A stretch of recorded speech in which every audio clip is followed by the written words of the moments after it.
चित्र में 12 प्रतिरोध तारों से मिलकर एक क्यूबॉइड ABCDEFGH बना दिखाया गया है। इसमें हमें बिंदु A व F के बीच में, जो कि डायगोनल पॉइंट हैं क्यूबॉइड के, इनके बीच में इक्विवेलेंट रेजिस्टेंस यानी समतुल्य प्रतिरोध ज्ञात करना है। ये दिया गया है कि प्रत्येक रेजिस्टेंस जिनसे कि ये क्यूबॉइड बना है उनका मान R है। इसको ज्ञात करने के लिए हम एक मिरर प्लेन HFCA की संरचना करते हैं। इसके अनुसार ये AB यदि ऑब्जेक्ट आर्म है तो इसकी मिरर आर्म हमारे पास AD होगी, AB की AD आर्म होगी। यदि इसमें करंट I1 फ्लो कर रही है तो इसमें भी I1 करंट फ्लो करेगी। इस प्रकार HG ऑब्जेक्ट आर्म है तो इसकी इमेज आर्म HE होगी, और इसमें यदि करंट I2 फ्लो कर रही है तो इसमें भी I2 करंट फ्लो करेगी। इसी प्रकार GF ऑब्जेक्ट आर्म है तो इसकी इमेज आर्म EF होगी, और इसमें यदि I1 करंट फ्लो कर रही है तो इसमें EF में भी I1 करंट फ्लो करेगी। ऐसा I1 करंट इसीलिए फ्लो कर रही है क्योंकि प्रवेश द्वार पर यह I1 करंट इधर जाती है, तो जितनी करंट हमारे पास A से B की ओर जाती है तो समरूपता की दृष्टि से हमारे पास उतनी ही करंट निकास बिंदु पर प्राप्त होगी उसी समरूप भुजा में। अब यदि हम दूसरे मिरर प्लेन की संरचना करें जो कि EFBA है, तो इसके अनुसार यदि AH हमारे पास AH ऑब्जेक्ट आर्म है तो इसकी मिरर इमेज AD होगी, और इसमें चूँकि ये AD में करंट हमारे पास ऑलरेडी I1 है तो यहाँ पर I1 करंट फ्लो करेगी। AH में I1 करंट फ्लो करेगी क्योंकि इस AD में I1 करंट फ्लो कर रही है।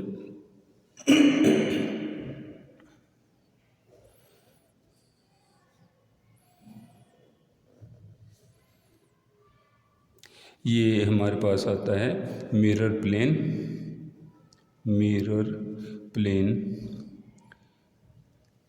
EFBA के कारण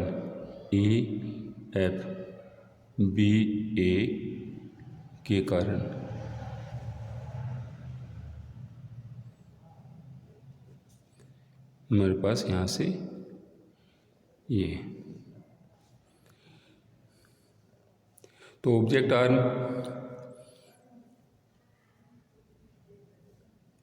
ये यदि हमारे पास ऑब्जेक्ट आर्म है तो इसकी इमेज आर्म ये हो गई और I1 करंट हो गई। इसी प्रकार जो है हमारे पास यदि ये ऑब्जेक्ट आर्म है तो इसकी इमेज आर्म DE होगी, तो HE ऑब्जेक्ट आर्म होगी, इसकी इमेज आर्म DE होगी, और DE हमने लिया HE में करंट I2 है तो HE करंट I2 यहाँ प्रवाहित होगी। इसी प्रकार हम ये बता सकते हैं कि करंट HG आर्म में यदि करंट I2 फ्लो कर रही है तो BG आर्म में भी करंट I2 फ्लो करेगी। चूँकि इस आर्म BG का इमेज आर्म BC है तो हमारे पास इसमें भी करंट I2 फ्लो करेगी।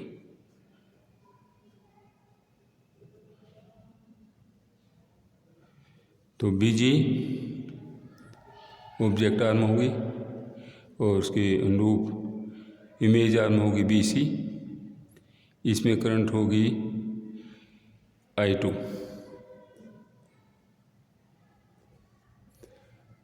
इस प्रकार हम देख रहे हैं यहाँ पर इस बिंदु H पर ये जंक्शन पॉइंट है, H is junction point.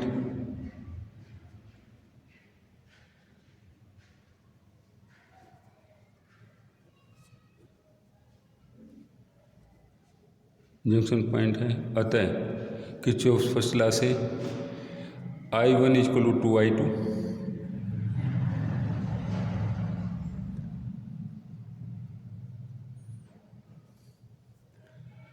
I1 equal to 2I2। तो इस प्रकार यहाँ पर ये 2I2, ये भी हमारे पास 2I2 और ये हमारे पास जो है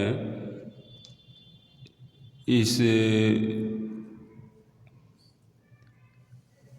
मिरर प्लेन की वजह से ये जो यदि I1 करंट है तो इसमें भी I1 करंट फ्लो कर रही है, तो I1 यहाँ पर भी ये 2I2 के बराबर होगी। तो प्रवेश द्वार पर I1 यानी दिस इक्वल टू 2I2 और यहाँ पर भी I1 2I2 और ये I1 2I2 के बराबर होगी। तो इस प्रकार हमारे पास प्रवेश द्वार पर करंट प्रवेश बिंदु A पर कुल धारा हुई 6I2 3I1 के बराबर है। और A और F के बीच में यदि हम पोटेंशियल डिफरेंस निकालें तो ये I1 करंट होगी इसमें, फिर इस पॉइंट्स इस पाथ से हम जाते हैं और फिर ऐसे जाते हैं, तो हमारे पास जो है कितना पोटेंशियल डिफरेंस आएगा। तो VAF equal to VAF equal to ये हो गया हमारे पास VAB प्लस VBG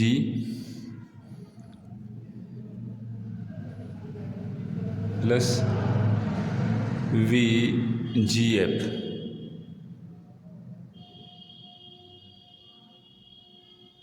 और ये हमारे पास आता है VAF equal to 6I2 into RE equivalent resistance, और VAB ये हमारे पास होगा 2I2 into R plus BG I2 into R plus VGF 2I2 into R। इस प्रकार हमारे पास आता है RE इक्वल टू 5R/6।